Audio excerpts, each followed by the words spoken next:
نحمده ونصلي على رسوله الكريم اما بعد بسم الله الرحمن الرحيم اللهم صل على محمد وعلى ال محمد وبارك وسلم رب اشرح لي صدري ويسر لي امري واحلل عقدة من لساني يفقهوا قولي واجعل لي وزيرا من اهلي آمین یا رب العالمین۔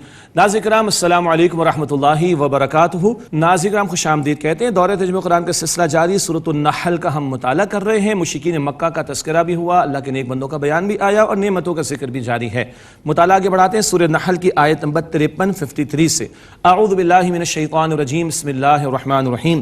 وما بکم من نعمت فمن اللہ ثم اذا مسکم الضر فالیہ تجأرون۔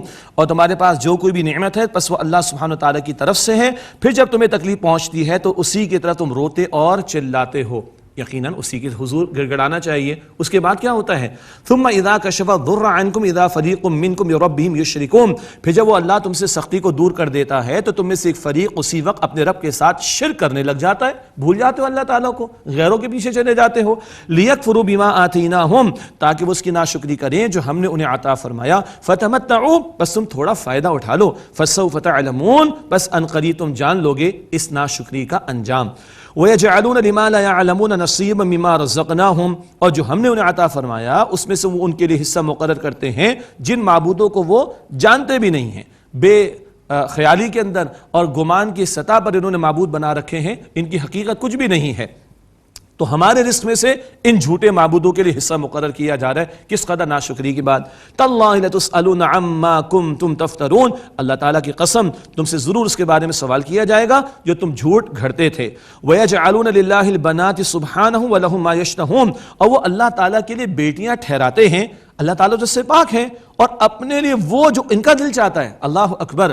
مشرکین مکہ نے فرشتوں کو اللہ تعالیٰ کی بیٹیاں قرار دے دیا۔ ایک تو بھونڈا عقیدہ کہ اللہ کے لیے اولاد تجویز کی، وہ بھی بیٹیاں، اور اپنے لیے بیٹے پسند کرتے تھے، اور جب ان کے بیٹیاں پیدا ہوتی تو ان کے چہرے بگڑ جاتے تھے۔ 14 صدیوں پہلے کا مشرکوں کا طرز عمل اگلی 2 آیات میں، اور ہمارے حالات ذرا غور کیجئے گا۔ وَإِذَا بُشِّرَ أَحَدٌ بِالْأُنثَىٰ ظَلَّ وَجْهُهُ مُسْوَدًّا وَهُوَ كَظِيمٌ، اور جب ان میں سے کسی کو لڑکی کی خوشخبری دی جاتی ہے تو اس کا چہرہ سیاہ پڑ جاتا ہے اور وہ غصے سے بھر جاتا ہے۔ اللہ اکبر۔ بیٹی پیدا ہو گئی تو چہرے بگڑ جاتے تھے مشرکوں کے چہرے بگڑ جاتے تھے، غصے سے وہ بھر جایا کرتے تھے۔ استغفر اللہ۔ يَتَوَارَىٰ مِنَ الْقَوْمِ مِنْ سُوءِ مَا بُشِّرَ بِهِ، وہ لوگوں سے چھپتا پھرتا ہے اس برائی کی خوشخبری کی وجہ سے جو اسے دی گئی۔ یہ خوشخبری برائی کی خوشخبری تھی کہ تیرا بیٹی پیدا ہو گئی، انا للہ و انا الیہ راجعون۔ وہ لوگوں سے منہ چھپاتا تھا۔ ایمسکو علی ہون، اب سوچتے کہ آیا اس کو رسوائی کے ساتھ رکھے اس بیٹی کو، ام استغفر اللہ، ام یدسہ فی التراب، یا اس کو مٹی میں دفن کر دے۔ الا ساء ما یحکمون، آگاہ ہو جاؤ برا ہے جو یہ فیصلہ کرتے ہیں۔ اللہ اکبر۔ اور یہ بیٹیوں کا دفن کیا جانا، اللہ قرآن پاک میں قیامت کا ذکر فرماتا ہے، سورہ تکویر میں بیان فرماتا ہے، وَإِذَا الْمَوْءُودَةُ سُئِلَتْ بِأَيِّ ذَنبٍ قُتِلَتْ، وہ قیامت کا دن ہوگا جب زندہ دفن کی گئی لڑکی سے سوال کیا جائے گا جس کس جرم کی پاداش میں اس بچی کو قتل کر دیا گیا تھا۔ آج بھی ہمارے معاشرے میں، ہمارے مسلمان معاشروں کے اندر، کبھی ساس بہو پہ جھگڑا کرتی، بہو سے جھگڑا کرتی ہے، بیٹی کو پیدا ہو گئی، ساس نہیں سوچتی وہ بھی کسی کی بیٹی، ساس نہیں سوچتی اس کی بیٹی بھی تو اس کی بیٹی ہے، تو اگر بہو کے گھر میں بیٹی پیدا ہو گئی تو آخر کون سا بڑا مسئلہ پیش آ گیا۔ انا للہ و انا الیہ راجعون۔ کبھی شوہر بیوی سے بحث کرتا ہے، شوہر بھول جاتا ہے کہ اس کی بہن بھی تو کسی کی بیٹی، اس کی ماں کی بیٹی، اس کی ماں بھی تو کسی کی بیٹی۔ اللہ اکبر کبیرہ۔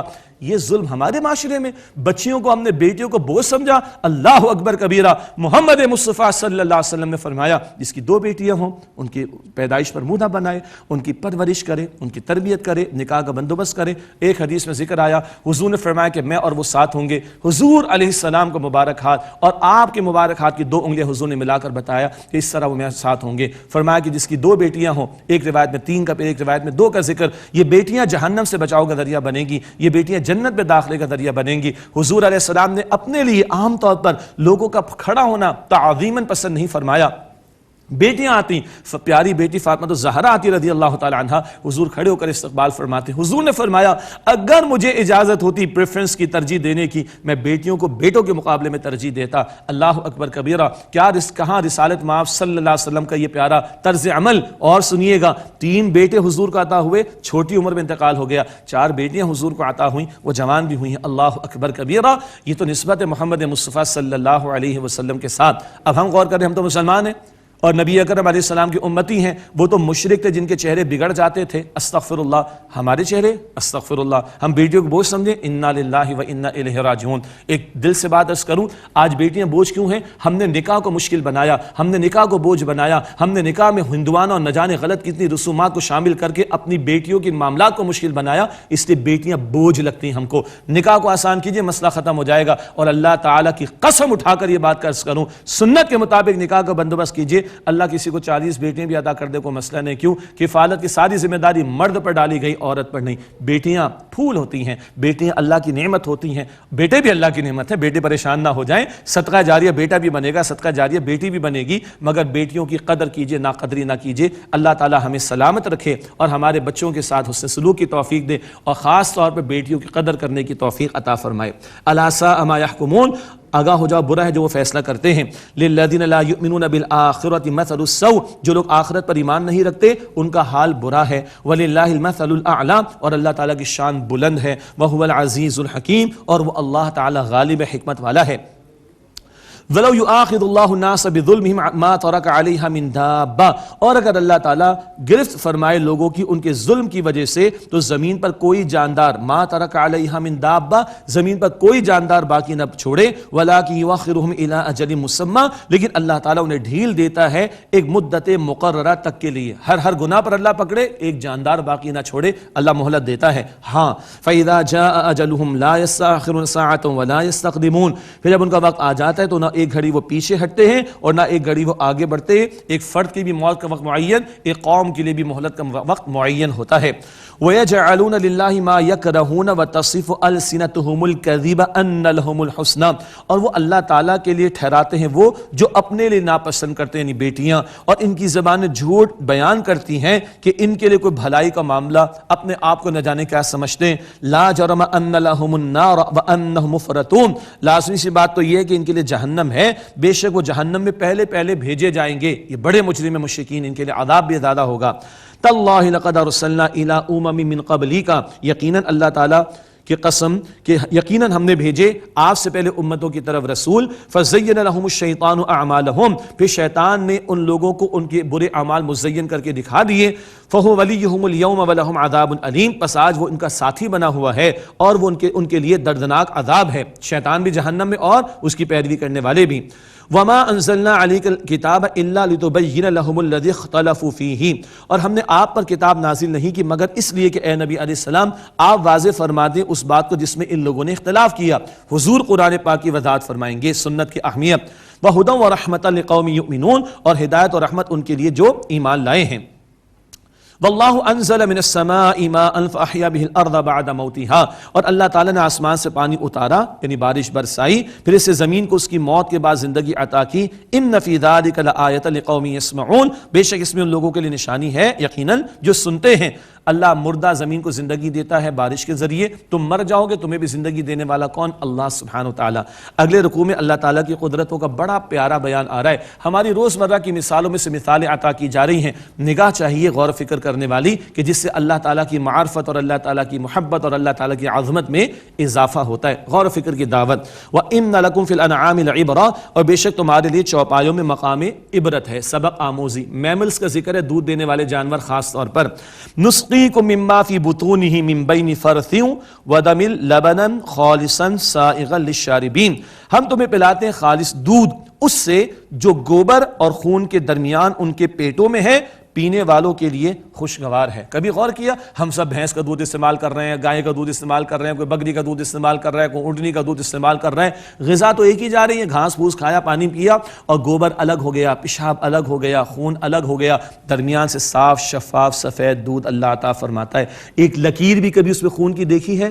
نہیں دیکھی۔ فَبِأَيِّ آلَاءِ رَبِّكُمَا تُكَذِّبَانِ، وہ اللہ کو تلاش کرنے کے لیے مارس پہ جانا پڑے گا کیا؟ کو پہاڑوں کو سر کرنا پڑے گا؟ In front of you you have the signs of Allah سبحانہ و تعالیٰ۔ ایک ایک میمل کے اندر ایک ایک دودھ دینے والے جانور میں اللہ کی قدرت کی نشانیاں۔ اور سنیں وَمِن ثَمَرَاتِ النَّخِيلِ وَالْأَعْنَابِ تَتَّخِذُونَ مِنْهُ سَكَرًا وَرِزْقًا حَسَنًا، اور کھجور اور انگوروں کے پھلوں سے رس تم اس سے شراب بناتے ہو اور اچھا رزق حاصل کرتے ہو. جس ماحول میں قرآن پاک نازل ہو رہا ہے اس کو بھی ذہن میں رکھیے گا. کھجور انگور کے پھلوں سے تم رس نکالتے ہو، شراب بناتے ہو اور رزقا حسنا، اچھا رزق حاصل کرتے ہو. یہ آیت کریمہ مکی صورت میں ہے اور یہ اشارہ کر رہی ہے کہ شراب کوئی اچھا رزق نہیں ہے. تم شراب کشید کرتے ہو ایک چیز اور تم رزق حسن حاصل کرتے ہو دوسری چیز. پھلوں کا رس وغیرہ ٹھیک ہے، جوسز وغیرہ پی لو ٹھیک ہے، شراب کوئی اچھی چیز نہیں. یہ اشارہ مکی صورتوں میں آ گیا. باقی شراب کی حرمت کے بارے میں آیات البقرہ میں، النساء میں، المائدہ میں، وہ مدنی صورتوں میں ہم پڑھ کر آ چکے ہیں. المائدہ 90 اور 91 میں آخری حتمی حکم شراب کی حرمت کا آ گیا تھا. ان فی ذلک لآیۃ لقوم یعقلون، بے شک اس میں نشانی ہے یقیناً ان لوگوں کے لیے جو عقل رکھتے ہیں. اب شہد کی مکھی کا بیان. سبحان اللہ، چھوٹی سی مکھی ہے اور اتنی بڑی سورت کا نام النحل ہے. سبحان اللہ، یہ تو ایک بات ہے کہ جو ذکر آیا اسی سے موسوم کر دیے گئے سورت کو. لیکن سنیے قرآن پاک کیا کہتا ہے. اور جو گرامر سے واقف ہیں وہ جانتے یا مؤنث کے صیغہ آئیں گے، فیمیل. دنیا کے ہر زبان میں مذکر کے لیے جو لفظ استعمال ہوتا ہے، جب عموم کی بات کی جائے تو مذکر مؤنث شامل ہوتے ہیں، لیکن جب فیمیل کو مؤنث کو پکارنا تو الگ سے اس کے لیے لفظ یا صیغہ استعمال کیا جاتا ہے. یہاں شہد کی مکھی، مجھے مجبوراً کہنا پڑے گا، ناراض نہ ہوئیے گا، مکھے کا ذکر نہیں ہے، مکھی کا ذکر ہے. الفاظ مؤنث کے ہیں. وَأَوْحَىٰ رَبُّكَ إِلَى النَّحْلِ، اور آپ کے رب نے شہد کی مکھی کو الہام کیا. یہ وحی کا لفظ لٹرل میننگ کیا ہوگا یہاں پر؟ الہام، دل میں بات ڈالنا. ان اتخذی من الجبال بیوتا، کہ تو پہاڑوں میں گھر بنا لی. اتخذی مؤنث کا صیغہ، آگے تفصیل نہیں بیان کروں گا. ان اتخذی من الجبال بیوتا، کہ تو پہاڑوں میں گھر بنا، چھتے بنانا. وَمِنَ الشَّجَرِ، اور درختوں میں. وَمِمَّا يَعْرِشُونَ، اور اس جگہ جہاں وہ چھتریاں بناتے، انگور کی بیل وغیرہ کو چڑھایا جاتا ہے تو چھتری کی شکل بنتی ہے. ان سب جگہوں پر شہد کی مکھی کیا بناتی ہے؟ چھتے. ثم کلی من کل ثمرات، پھر کھا ہر قسم کے پھلوں سے. فسلکی سبل ربی کی ذللا، یہ الفاظ پڑھنے بھی بڑے پیارے بڑے نرم ہے، ترجمہ بھی سنیے گا. فسلکی سبل ربی کی ذللا، اپنے رب کے نرم ہموار راستوں پر چل. یخرج من بطونها شراب مختلف، اس کے پیٹوں سے پینے کی شے نکلتی ہے شہد. مختلف الوانہ، جس کے رنگ مختلف ہیں. فیہ شفاء للناس، اس میں لوگوں کے لیے شفا ہے. ان فی ذلک لآیۃ لقوم یتفکرون، بے شک اس میں ان لوگوں کے لیے نشانی ہے جو غور و فکر کرتے ہیں. یہاں شراب کا لفظ عربی میں لٹرل میننگ پینے کی شے. شہد کی مکھی کا ذکر آیا. چھتا کبھی دیکھا ہے؟ کبھی کبھی حیرت ہوگی جب میں کہوں گا تو آپ کو. 50,000 سوراخ ہوتے ہیں اور ایکولی میجرڈ ہوتے ہیں. ناپ کے دیکھ لیں کوئی اس کو. یہ انجینئرنگ کس نے سکھائی اس کو؟ اللہ کو تلاش کرنے کے لیے کوئی آسمانوں کی بلندیوں پر جانے کی ضرورت ہے؟ یہاں تمہارے سامنے اللہ تعالیٰ نے رکھ دیا. اور ارلی 70s میں کسی صاحب نے ریسرچ کی اور ان کو نوبل پرائز بھی ملا، نہ جانے کیا کچھ ملا، اور بڑا کمال کا کام کیا انہوں نے. صاحب جو شہد کی مکھی فیمیل بھی ہے نا، وہ شہد بناتی ہے، مکھا نہیں بناتا. میل کام نہیں کرتا، فیمیل کام کرتی ہے. سبحان اللہ. اللہ 14 صدیوں پہلے مؤنث کی صیغے استعمال کر کے اشارہ ہمیں کر کے بتا رہا ہے. باقی شہد کی مکھی کی انجینئرنگ کو دیکھیے، وہاں کی پروٹیکشن کو دیکھیے. کوئی کڑوا رس لے کر مکھی آ گئی، اس کا ٹیسٹ ہوگا، باہر نکال دیا جائے گا. سبحان اللہ. پوری پروٹیکشن، پورے SOPs، پورے پروٹوکولز وہاں پر فالو کیے جا رہے ہوتے ہیں. اور اللہ اکبر کبیرہ، ایک ایک قطرے کے اندر تمام ہی وائٹامنز کا مبیش موجود ہوا کرتے ہیں. اور شفا اس کو کہا گیا ہے. اور اس کے اندر حفاظت کا بھی ایک پہلو ہے کہ کسی چیز کو پرزرو کرنا ہو تو شہد میں رکھ دیا جائے تو پرزرو رہتی ہے. باقی تفصیل کا یہاں پر موقع نہیں. اللہ تعالیٰ نے اس مکھی کے اندر کیا کچھ نظارے رکھ دیے. فَبِأَيِّ آلَاءِ رَبِّكُمَا تُكَذِّبَانِ وَاللَّهُ خَلَقَكُمْ ثُمَّ يَتَوَفَّاكُمْ، اور اللہ تعالیٰ نے تمہیں پیدا فرمایا پھر وہ تمہیں موت دیتا ہے. وَمِنْكُمْ مَنْ يُرَدُّ إِلَىٰ أَرْذَلِ الْعُمُرِ، اور تم میں سے بعض کو نکمی عمر تک پہنچا دیا جاتا ہے. استغفر اللہ. لِكَيْ لَا يَعْلَمَ بَعْدَ عِلْمٍ شَيْئًا، تاکہ کچھ علم کے بعد بھی وہ بے علم ہو جائے. ان اللہ علیم قدیر، بے شک اللہ سبحانہ وتعالی خوب علم رکھنے والا، قدرت رکھنے والا ہے. اس نکمی عمر سے اللہ کے نبی علیہ السلام نے پناہ مانگی. وَأَعُوذُ بِكَ مِنْ أَرْذَلِ الْعُمُرِ، اے اللہ میں تیری پناہ میں آنا چاہتا ہوں نکمی عمر سے. بڑی شارپ میموری تھی، بڑا کچھ علم تھا، بڑھاپا آ گیا، عقل معوف ہو گئی، سب کچھ زائل ہو گیا. یہ تغیرات آزمائش بھی ہوتی ہے. یہ تغیرات آتے ہیں، تمہاری طاقت جواب دے گئی، تمہاری میموری جواب دے گئی، تمہارا حافظہ جواب دے گیا، تمہاری ڈیسیجن میکنگ ختم ہو گئی، تمہاری انٹلیکٹ دب گئی، کم ہو گئی، یہ زوال تم پر آ گیا. یہ تغیرات بتا رہے ہیں تم اپنے آپ پر اختیار نہیں رکھتے. اگر خدا کی قسم ہمارے جسم پر ہمارا اختیار ہوتا، عمل کے اختیار کے علاوہ. کسی کو سفید بال پسند تھے، کسی کو چہرے کی جریاں پسند تھی، کسی کو گھٹنے کا درد پسند تھا، کسی کو کمر کا چٹک جانا یا اس کے اندر پریشانی آ جانا پسند نہیں. اللہ دکھا رہا ہے تمہارا اپنے وجود پر اختیار نہیں، عمل کے میدان میں اختیار دیا، اسی کے مطابق اللہ تعالیٰ کے ہم جواب دے ہیں. ان اللہ علیم قدیر، بے شک اللہ سبحانہ و تعالیٰ خوب علم رکھنے والا، قدرت رکھنے والا ہے. توحید کی ایک اور دلیل کا بیان، واللہ فضل بعضکم علی بعض فی الرزق، اور اللہ تعالیٰ نے فضیلت دی ہے تم میں سے بعض کو بعض پر رزق میں، فما الذین فضلوا براد رزقہم علی ما ملکت ایمانہم فہم فیہ سواء. بڑی خوبصورت مثال. بس جن لوگوں کو اللہ تعالیٰ فضیلت دی گئی ہے وہ اپنے رزق کو لوٹانے یعنی دینے والے نہیں، ان کو جن کے یہ مالک بنے بیٹھے ہیں کہ وہ مملوک ان کے برابر ہو جائیں. کیا خیال ہے؟ مالک ہو اور اس کا غلام ہو، مالک کبھی پسند کرے گا کہ مال اپنا غلام کو دے دے برابر ہو جائیں؟ کیا خیال ہے؟ بالکل نہیں. تو تم خالق و مخلوق کو کیسے برابر کرتے ہو بھائی؟ تم اپنے لیے پسند نہیں کرتے کہ مالک غلام برابر ہو جائیں، تو اللہ خالق، تم مخلوق کو اللہ کے برابر کیسے کرتے ہو؟ افبنعمت اللہ یجحدون، بس کیا وہ اللہ تعالیٰ کی نعمت کا انکار کرتے ہیں؟ کیا خوبصورت اس انداز ہے قرآن پاک کا. سرچنگ کوئسچن کا ذرا غور تو کرو، توحید کے کتنے پیارے دلائل ہیں. واللہ جعل لکم من انفسکم ازواجا، اور اللہ نے تم میں سے تمہارے لیے تمہاری بیویاں بنائیں. اللہ اکبر. یہ اللہ تعالیٰ فیملی ویلیوز کو بھی بتا رہا ہے، گھروں کے اندر جو اللہ نے سکون اطمینان رکھا اس کا ذکر فرما رہا ہے. وجعل لکم من ازواجکم بنینا، اور تمہاری بیویوں سے تمہارے لیے بیٹے پیدا کیے، اور وحفدا، اور پوتے، ورزقکم من الطیبات، اور تمہیں پاکیزہ رزق میں سے عطا فرمایا. سبحان اللہ. بیٹوں کے بعد پوتوں کا ذکر کیا. یہ تو کسی دادا دادی سے پوچھئے جب پوتے پوتیاں گود میں کھیلنے کتنا لطف آتا ہے، کسی نانا نانی سے پوچھئے جب نواسے گود میں کھیلتے کتنا لطف آتا ہے. اور اس بوڑھے کے بارے میں سوچئے، ہم نے آسٹریلیا کے بڑے پارکس میں دیکھا بوڑھا بیٹھا ہوا ہے، ناجائز حرام چیزیں بھی اس کے پاس ہیں، کھانا پینا بھی ہے، اخبار بھی ہیں، سب کچھ ہی ہے، 2 کتے بھی ساتھ بیٹھے ہوئے، کتوں کے ساتھ کھیل رہے. ہم نے کہا اللہ اکبر کبیرہ. اگر یہ دادا ہوتا یا نانا ہوتا تو پوتے پوتیاں نواسے اس کی گود میں کھیلتے تو کس قدر اس کو لطف آتا. یہ تو وہی سبحان اللہ فیل کر سکتا ہے جو اس وقت دادا ہو یا نانا ہو یا دادی اور نانی ہو. اللہ تعالیٰ بیٹوں کے بھی بیٹوں پوتوں تک کا ذکر قرآن پاک میں کر ہمیں فیملی ویلیوز بتا رہا ہے، فیملی سسٹم کی امپورٹنس بتا رہا ہے. اور ایک وہ تہذیب ہے جہاں نانا دادا کیا باپ اور ماں کو بھی اٹھا کے اولڈ ہاؤس میں پھینک دیا جاتا ہے. کس قدر عجیب زندگی ہے. اللہ اکبر.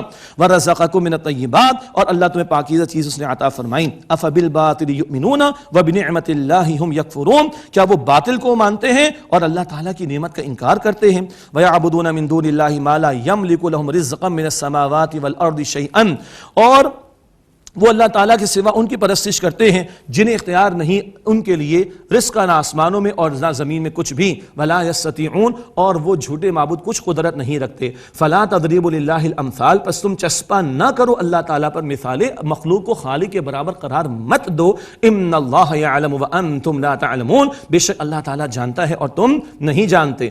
ضَرَبَ اللَّهُ مَثَلًا عَبْدًا مَمْلُوكًا لَا يَقْدِرُ عَلَى شَيْءٍ وَمَن رَّزَقْنَاهُ مِنَّا رِزْقًا حَسَنًا. اللہ تعالیٰ نے مثال بیان فرمائی کسی کی ملکیت میں آئے ہوئے غلام کی جو کسی شے کا اختیار نہیں رکھتا، اور دوسرا ایک وہ شخص ہے جسے ہم نے عمدہ رزق عطا فرمایا ہے.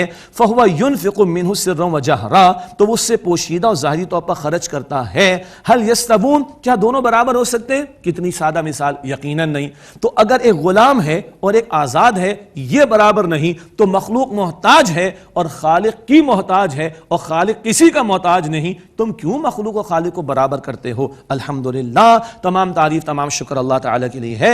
بل اکثرهم لا يعلمون، ان میں سے اکثر لیکن نہیں جانتے. وضرب اللہ مثلا رجلین احدهما ابکم لا يقدر على شيء وهو كل على مولاه، اور اللہ تعالیٰ نے 2 آدمیوں کی ایک مثال بیان کی. ان میں سے گونگا ہے، وہ اختیار نہیں رکھتا کسی شے پر، اور وہ اپنے آقا پر بوجھ بھی بنا ہوا ہے. اینما یوجہ لا یأتی بخیر، وہ جہاں کہیں اسے بھیجے وہ کوئی بھلائی لے کر نہیں آتا. ایک شخص ہے، غلام ہے، اور اختیار بھی کچھ نہیں ہے، صلاحیت بھی کچھ نہیں. ایک تو یہ ہے. هل یستوی ہوا ومن یأمر بالعدل، تو کیا یہ اور وہ جو عدل کا حکم دیتا ہو وہ علی صراط مستقیم اور سیدھی راہ پر بھی ہو، کیا برابر ہو سکتے؟ سوال ہی پیدا نہیں ہوتا. ایک اختیار نہ رکھنے والا، دوسرا اختیار رکھنے والا، یہ دونوں برابر نہیں ہو سکتے. اللہ کے بندو، مخلوق میں فرق ہے، مخلوق میں فرق ہے، برابر نہیں. تو مخلوق اور خالق کو کیوں برابر قرار دیتے ہو؟ کیا خوبصورت دلائل توحید کے عطا ہو رہے ہیں. وَلِلَّهِ غَيْبُ السَّمَاوَاتِ وَالْأَرْضِ، اور اللہ ہی کے لیے آسمانوں اور زمین کی پوشیدہ باتوں کا علم ہے. وَمَا أَمْرُ السَّاعَةِ إِلَّا كَلَمْحِ الْبَصَرِ أَوْ هُوَ أَقْرَبُ، اور قیامت کا آنا تو ایسے ہے جیسے آنکھ کا جھپکنا یا اس سے بھی زیادہ قریب کا معاملہ. اللہ can do everything. إِنَّ اللَّهَ عَلَى كُلِّ شَيْءٍ قَدِيرٌ، اللہ تعالیٰ ہر بات پر قدرت رکھتا ہے. إِنَّ اللَّهَ عَلَى كُلِّ شَيْءٍ قَدِيرٌ، یہ الفاظ میں نے پہلے پڑھ دیے. بے شک اللہ تعالیٰ ہر شے پر قدرت رکھتا ہے. تخلیق پر غور و فکر کی دعوت، کریشن، ہماری کریشن، اس پر غور و فکر کی دعوت. واللہ اخرجکم من بطون امہاتکم لا تعلمون شیئا، اور اللہ نے تمہیں تمہاری ماؤں کے بطن سے نکالا، تم کچھ نہیں جانتے تھے. وجعل لکم السمع والابصار والافئدہ، اور اللہ تعالیٰ نے تمہارے لیے کان اور آنکھیں اور دل بنائے. لعلکم تشکرون، تاکہ تم شکر ادا کرو. ایمبریولوجی میں جو پڑھتے ہیں تو وہ تو زیادہ اپریشیٹ کریں گے. انسان سبحان اللہ کیسے درجہ بدرجہ ماں کے بطن میں بچے کی تخلیق کا عمل آگے بڑھتا ہے. ذرا غور کرو اپنی محتاجی پر اور غور کرو رب کائنات کی عطا پر. الم یرو الی الطیر مسخرات فی جو السماء، کیا انہوں نے پرندوں کو نہیں دیکھا آسمان کی فضا میں حکم کے وہ پابند ہیں. ما یمسکہن الا اللہ، کوئی نہیں تھامتا انہیں، اپنے پروں کو چھوڑ دیں. کون ان کو تھامے ہوا ہوتا ہے؟ الا رحمان. یہاں الا اللہ، سورہ ملک میں الا رحمان، اللہ رحمان ہے جو ان کو تھامے ہوئے ہے. ایک ایک پرندے میں اللہ تعالیٰ کی معرفت کی اور عظمت کی نشانیاں موجود. ان فی ذلک لآیات لقوم یؤمنون، بے شک اس میں ایمان لانے والے لوگوں کے لیے نشانیاں ہیں. واللہ جعل لکم من بیوتکم سکنا، اور اللہ تعالیٰ نے تمہارے گھروں کو رہنے کی جگہ بنایا. مکانات انسان بناتے ہیں. وجعل لکم من جلود الانعام بیوتا، اور تمہارے لیے چوپایوں کی کھالوں سے خیمے بنائے. بیوتن خیمے، تستخفونها یوم ظعنکم و یوم اقامتکم، تم انہیں ہلکا پھلکا پاتے ہو اپنے کوچ کے دن اور اپنے قیام کے دن. کیمپنگ کا معاملہ اب تو بہت سمجھ آتی ہے بات ہمیں، کیسے سفسٹیکیٹڈ قسم کے اب ہم کیمپس بنا رہے ہیں، خیمے بنا رہے ہیں. ومن اصوافها واوبارها واشعارها اثاثا ومتاعا الى حین، اور اون کی بھیڑ کی اون سے اور اونٹ کی روؤں سے اور بکری کے بالوں سے اللہ تعالیٰ نے سامان بنائے اور برتنے کی چیزیں عطا فرمائی. ان کی کھالوں سے نہ جانے تم کتنا کام لیتے ہو. اللہ کی نعمتیں. واللہ جعل لکم مما خلق ظلالا وجعل لکم من الجبال اکنانا، اور اللہ تعالیٰ نے جو کچھ پیدا فرمایا ہے اس سے تمہارے لیے سائے بنائے اور تمہارے لیے پہاڑوں سے پناہ گاہیں بنائی. غاروں میں تم پناہ لیتے ہو، اب تو بنکرز کتنے سفسٹیکیٹڈ بنائے جاتے ہیں. وجعل لکم سرابیل تقیکم الحر و سرابیل تقیکم بأسکم، اور اللہ تعالیٰ نے تمہارے لیے ایسے لباس بنائے جو تمہارے لیے گرمی کا بچاؤ ہیں، سادہ لباس اور ہلکے پھلکے لباس، اور ایسے لباس بنائے جو تمہارے لیے بچاؤ کا ذریعہ تمہاری لڑائی کے موقع پر. اس زمانے میں زرہیں استعمال ہوتی تھیں، آج تو بلٹ پروف جیکٹ اور کتنی ہلکی پھلکی بھی آ چکی ہیں کہ بلٹ ان پر عام طور پر اثر نہیں کرتا الا کہ اللہ چاہے. یہ سب بھی لباس کی صلاحیت کون دے رہا ہے؟ اللہ. عام استعمال کی اور دفاع کے اعتبار سے بھی. کذالک یتم نعمتہ علیکم لعلکم تسلمون، اسی طرح اللہ تعالیٰ تم پر اپنی نعمت مکمل فرماتا ہے تاکہ تم مسلم یعنی فرما بردار ہو جاؤ. فإن تولوا فإنما علیک البلاغ المبین، پھر اگر وہ پھر جائیں تو بے شک اے نبی علیہ السلام آپ کے ذمہ تو واضح طور پر پیغام کو پہنچا دینے کی ذمہ داری ہے. یعرفون نعمت اللہ ثم ینکرونها واکثرهم الکافرون، وہ اللہ تعالیٰ کی نعمت کو پہچانتے پھر اس کا انکار کرتے ہیں اور ان میں سے اکثر ناشکرے ہیں. وَيَوْمَ نَبْعَثُ مِنْ كُلِّ أُمَّةٍ شَهِيدًا ثُمَّ لَا يُؤْذَنُ لِلَّذِينَ كَفَرُوا وَلَا هُمْ يُسْتَعْتَبُونَ، اور جس دن ہر امت سے ہم ایک گواہ اٹھائیں گے پھر انہیں اجازت نہیں دی جائے گی جنہوں نے کفر کیا، اور نہ ان سے کوئی عذر قبول کیا جائے گا. مہلت آج ہے، کل نتائج ملیں گے، کل مہلت عمل نہیں ملے گی. وَإِذَا رَأَى الَّذِينَ ظَلَمُوا الْعَذَابَ فَلَا يُخَفَّفُ عَنْهُمْ وَلَا هُمْ يُنظَرُونَ، اور جب ظالم عذاب کو دیکھیں گے تو ان پر سے عذاب ہلکا نہیں کیا جائے گا اور نہ انہیں کوئی مہلت دی جائے گی.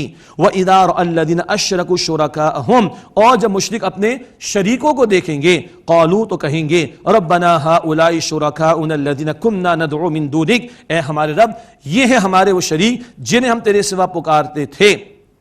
فَأَلْقَوْا إِلَيْهِمُ الْقَوْلَ إِنَّكُمْ لَكَاذِبُونَ، پھر وہ ان کے شریک ان کی طرف اس بات کو قول کے طور پر پیش کریں گے، یہ بات کہیں گے بے شک تم جھوٹے ہو. اللہ چاہے تو بت کو بولنے کی صلاحیت دے دے اور اللہ کے نیک بندوں میں سے اگر کسی کی پوجا پاٹ کی گئی معاذ اللہ وہ جواب میں انکار کریں گے تم جھوٹے ہو. وَأَلْقَوْا إِلَى اللَّهِ يَوْمَئِذٍ السَّلَامَ وَضَلَّ عَنْهُمْ مَا كَانُوا يَفْتَرُونَ، اور وہ اس دن اللہ تعالیٰ کے سامنے عاجزی کا پیغام پیش کریں گے اور ان سے گم ہو جائے گا وہ سب کچھ جو وہ جھوٹ گھڑا کرتے تھے مگر کل ماننے کا کوئی فائدہ نہیں.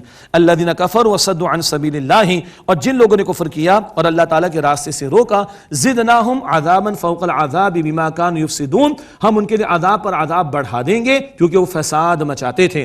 وَيَوْمَ نَبْعَثُ فِي كُلِّ أُمَّةٍ شَهِيدًا عَلَيْهِم مِّنْ أَنفُسِهِمْ، اور جس دن ہم اٹھائیں گے ہر امت میں ان پر انہی میں سے گواہ کو، ہر امت کے رسول کو کھڑا کیا جائے گا، پیش کیا جائے گا گواہی دینے کے لیے.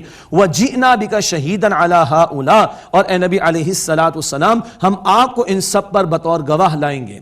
سورہ نساء کی آیت نمبر 41 ایسی آیت جس کو سن کر اللہ کے پیارے نبی علیہ السلام روئے تھے کہ امت کے خلاف گواہی دینی ہوگی۔ اللہ تعالی ہم سب کے حساب کو آسان فرمائے اور کل کی ذلت اور رسوائی سے ہم سب کو محفوظ رکھے۔ وَنَزَّلْنَا عَلَيْكَ الْكِتَابَ تِبْيَانًا لِكُلِّ شَيْءٍ وَهُدًى وَرَحْمَةً وَبُشْرَىٰ لِلْمُسْلِمِينَ، اور اے نبی علیہ السلام ہم نے آپ پر یہ کتاب قرآن پاک کو نازل کیا، ہر شے کا مفصل بیان ہے۔ مراد ہدایت کے لیے جو بنیادی امور لازم ہیں ان کو تفصیل سے بیان کر دیا گیا، ورنہ قرآن پاک کے احکام کی تشریح نبی اکرم علیہ السلام کی سنت سے ہمیں میسر آتی ہے۔ وَهُدًى وَرَحْمَةً وَبُشْرَىٰ لِلْمُسْلِمِينَ، اور ہدایت و رحمت ہے اور خوشخبری ہے مسلمانوں کے لیے۔ اللہ تعالی ہم سب کے حق میں قرآن پاک کو ہدایت بنائے، رحمت بنائے اور بشارت کا باعث بنائے، اور ان لوگوں میں شامل فرمائے کہ جو بہترین ہیں، جن کو اللہ کے نبی علیہ السلام نے فرمایا تم میں سے بہترین وہ ہیں جو قرآن کریم سیکھیں اور قرآن حکیم سکھائیں۔ آئیے آخر میں دعا کا اہتمام کرتے ہیں۔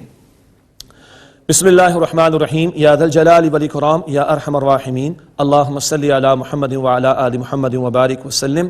ربنا تقبل منا انک انت السمیع العلیم وتب علینا انک انت التواب الرحیم۔ اے ہمارے پروردگار، ان محنتوں کو اپنی بارگاہ میں قبول فرما۔ اے اللہ ہم سب کی، ہمارے ماں باپ کی، ہمارے گھر والوں کی اور تمام مسلمانوں کی مغفرت فرما۔ اے اللہ ہمارے صغیر و کبیرہ تمام گناہوں کو بخش دے۔ اے اللہ اس ماہ مبارک کو ہم سب کی مغفرت کا ذریعہ بنا دے۔ اے اللہ ہمارے مرحومین کی مغفرت فرما، ہمارے تمام بیماروں کو ایمان کے ساتھ مکمل صحتیابی عطا فرما۔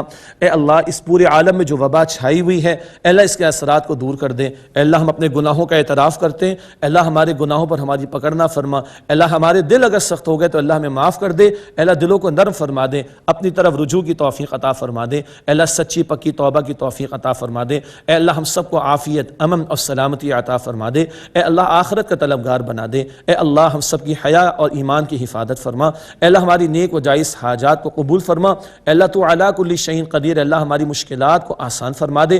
اے اللہ ہم سب کے حساب کو آسان فرما۔ اے اللہ روز قیامت نبی مکرم صلی اللہ علیہ وسلم کی شفاعت نصیب فرما۔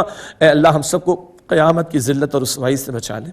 اے اللہ ذلیل ہونے سے اس دن ہم سب کو بچا لے۔ اے اللہ ہمیں جہنم کی آگ سے بچا لے۔ اے اللہ ہم سب کو جنت الفردوس عطا فرما دے۔ اے اللہ اپنا دیدار اور اپنی رضا ہم سب کو عطا فرما دے۔ یا اللہ راضی ہو جا، یا اللہ قبول فرما لے، یا اللہ ہم سب سے راضی ہو جا، یا اللہ ہم سب سے راضی ہو جا، یا اللہ ہم سب سے راضی ہو جا۔ وصلی اللہ علی النبی الکریم وعلی آلہ واصحابہ اجمعین، آمین برحمتک یا ارحم الراحمین۔